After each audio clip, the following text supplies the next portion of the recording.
ಈ ನನ್ನ ಚಾನಲ್ನ ಯಾರೆಲ್ಲ ಹೊಸಬ್ರು ನೋಡ್ತಿದ್ರೆ ದಯವಿಟ್ಟು ಸಬ್ಸ್ಕ್ರೈಬ್ ಮಾಡ್ಕೊಂಡು ನೋಡಿ, ಹಾಗೆ ಬೆಲ್ ಐಕನ್ನ ಕ್ಲಿಕ್ ಮಾಡಿ. ಈ ವಿಡಿಯೋ ಏನಂತ ಹೇಳಿ ನಿಮಗೆ ಥಂಬ್ನೇಲ್ ನೋಡಿ ಗೊತ್ತಾಗಿರುತ್ತೆ. ಬಿಹೈಂಡ್ ದ ಸೀನ್ಸ್ ಇಷ್ಟು ದಿನ ನೀವು ಪರ್ಫೆಕ್ಟ್ ಆಗಿರುವಂಥ ವೀಡಿಯೋನ ಕಟ್ ಮಾಡಿ ಎಡಿಟ್ ಮಾಡಿರುವಂಥ ವೀಡಿಯೋನ ನೋಡ್ತಿದ್ರಿ. ಅದ್ರ ಹಿಂದೆ ಏನೆಲ್ಲ ನಡೆದಿರುತ್ತೆ, ಏನೇನು ಚೇಷ್ಟೆ ಆಗಿರುತ್ತೆ, ಏನಾಗಿರುತ್ತೆ ಅಂತೇಳಿ ಈ ವಿಡಿಯೋದಲ್ಲಿ ನೀವು ನೋಡ್ಬೋದು. ಸೊ ತಪ್ಪದೆ ಕೊನೆವರೆಗೂ ನೋಡಿ, ಹಾಗೆ ಲೈಕ್ ಮಾಡಿ, ಶೇರ್ ಮಾಡಿ, ಕಮೆಂಟ್ ಮಾಡಿ. ನಿಮಗೆ ಹಾಗೆ ಏನಾದರೂ ಯಾವುದಾದ್ರೂ ವೀಡಿಯೋ ಸಜೆಷನ್ಸ್ ಇದ್ದರೆ, ಕಿವಿನಿ ಆ ಥರ ಯಾವುದಾದ್ರೂ ವೀಡಿಯೋ ಬೇಕಾಗಿದ್ದರೆ ಕಮೆಂಟಲ್ಲಿ ಹಾಕಿ, ನೆಕ್ಸ್ಟ್ ಅಪ್ಲೋಡ್ ಮಾಡಿ. ಮತ್ತು ಇನ್ನೊಂದೇನು ಹೇಳಿದರೆ, ನಾನು ವಾಯ್ಸ್ ಓವರ್ ಕೊಡುವಾಗ ಆ ಥರ ನಿಮಗೆ ಕೆಲವು ನಾಯ್ಸ್ ಕೇಳ್ಬೋದು, ಅಂದರೆ ವೆಹಿಕಲ್ ಇದ್ದು ಅದರದ್ದೆಲ್ಲ. ಯಾಕಂದರೆ ನಮ್ಮ ಮನೆ ಇರೋದೇ ರೋಡ್ ಸೈಡ್, ಹಾಗಾಗಿ ಏನು ಮಾಡೋ ಹಾಗಿಲ್ಲ, ಅದು ಸೌಂಡ್ ಬರುತ್ತೆ. ಅದಕ್ಕಂತೇಳಿ ದೂರ ಬಂದು ಕೂತ್ರೂ ಅದು ಸೌಂಡ್ ಇದೆ. ಹಾಗೆಯೇ ಮನೆ ಹತ್ತಿರ ಕೆಲಸ ಆಗ್ತಿದೆ, ಅದ್ರದ್ದು ಸೌಂಡ್ ಇದೆ, ಏನು ಮಾಡೋ ಹಾಗಿಲ್ಲ. ಸೊ ಅಡ್ಜಸ್ಟ್ ಮಾಡ್ಕೊಳ್ಳಿ. ಆ್ಯಂಡ್ ಇದನ್ನು ಯಾಕೆ ಹಿಂಗೆ ಇಟ್ಕೊಂಡು ಮಾತಾಡ್ತಿದ್ದೀರಾ ಅಂತ ಅಂದ್ಕೋಬೋದು ನೀವು. ಯಾಕಂದರೆ ಕೆಲವರಿಗೆ ನಾನು ಮಾತಾಡೋದು ವಾಯ್ಸ್ ಕೇಳಲ್ಲ ಅಂತೆ, ಹಾಗಾಗಿ ನಾನು ಇದನ್ನು ಹಿಡ್ಕೊಂಡು ಮಾತಾಡ್ತಿದ್ದೀನಿ. ಸೊ ಇವತ್ತಾದರೂ ಕರೆಕ್ಟ್ ಕೇಳುತ್ತೇನೋ ಗೊತ್ತಿಲ್ಲ, ಹೇಳಿ ಕಮೆಂಟ್ ಹಾಕಿ ಕರೆಕ್ಟ್ ಆಗಿದೆ ಇಲ್ವಾ ಅಂತೇಳಿ. ಸೊ ವಿಡಿಯೋ ನೋಡ್ಕೊಂಡು ಬನ್ನಿ. Thank you. ಸಬ್ಸ್ಕ್ರೈಬ್ ಮಾಡಿ, ಲೈಕ್ ಮಾಡಿ, ಶೇರ್ ಮಾಡಿ. ಬಾಯ್.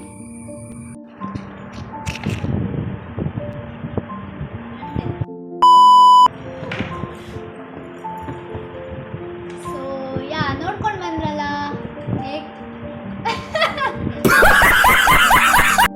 ಓಕೆ ಗಾಯ್ಸ್, ನಮಗೆ ಎಂತಂದರೆ ಬ್ಲಾಗ್ ಮಾಡಲಿಕ್ಕಾಗಲ್ಲ. ಮತ್ತು ಇವತ್ತೆಲ್ಲ ನನ್ನ ಮರಕ್ಕೆ ಕಟ್ಟೋದು ಐಸ್ ಕ್ರೀಮ್ ಕೊಟ್ಟಿತ್ತು ಪ್ಯಾಂಟಿಗೆ. ಮತ್ತು ಸೂರಜ್ ನನ್ನ ನುಂಗೆ ಹೇಳ್ತಿದ್ದಾಳೆ. ನುಂಗಿರ ನಾನು ದೊಡ್ಡ ಸಿಕ್ಕೊಂಡು ಸಾಯಲ್ಲ.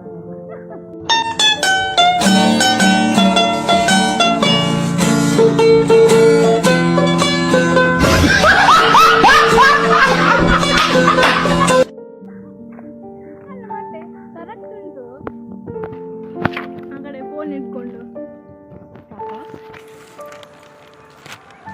ಹಿಂಗೆ ಅದು ನೀನು ಎದುರು ತೋರಿಸ್ತಿದ್ದಿ ಈಗ.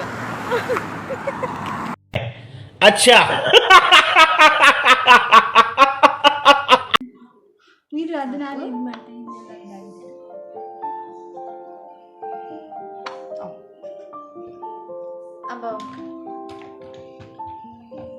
ಓಕೆ, ಬ್ಯಾಕ್ಗ್ರೌಂಡ್ ಮ್ಯೂಸಿಕ್ ಕೊಡಿ.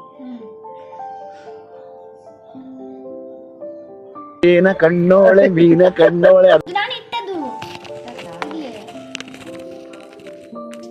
ಸ್ಟಾರ್ಟ್ ಆಗಿದ್ದಲ್ಲ, ನನ್ನ ಕಣ್ಣಲ್ಲಿ ಫುಲ್ ಮಯ್ಯ ಫ್ರೆಂಡ್ಸ್. ಅಯ್ಯೋ ಕೃಷ್ಣ. ವಿಡಿಯೋ ನಿಮಗೆ ಥಂಬ್ನೈಲ್ ನೋಡಿಯೇ ಗೊತ್ತಾಗಿರುತ್ತೆ. Thumbnail. Oh shit, cut. Wait a minute. Who are you? Channel ಇವತ್ತಿನ ವಿಡಿಯೋ ಯಾವುದ್ರ ಬಗ್ಗೆ ಅಂತ ಹೇಳಿದರೆ ಥಂಬ್ನೈಲ್ ನೋಡಿ ಗೊತ್ತಾಗಿರುತ್ತೆ. And video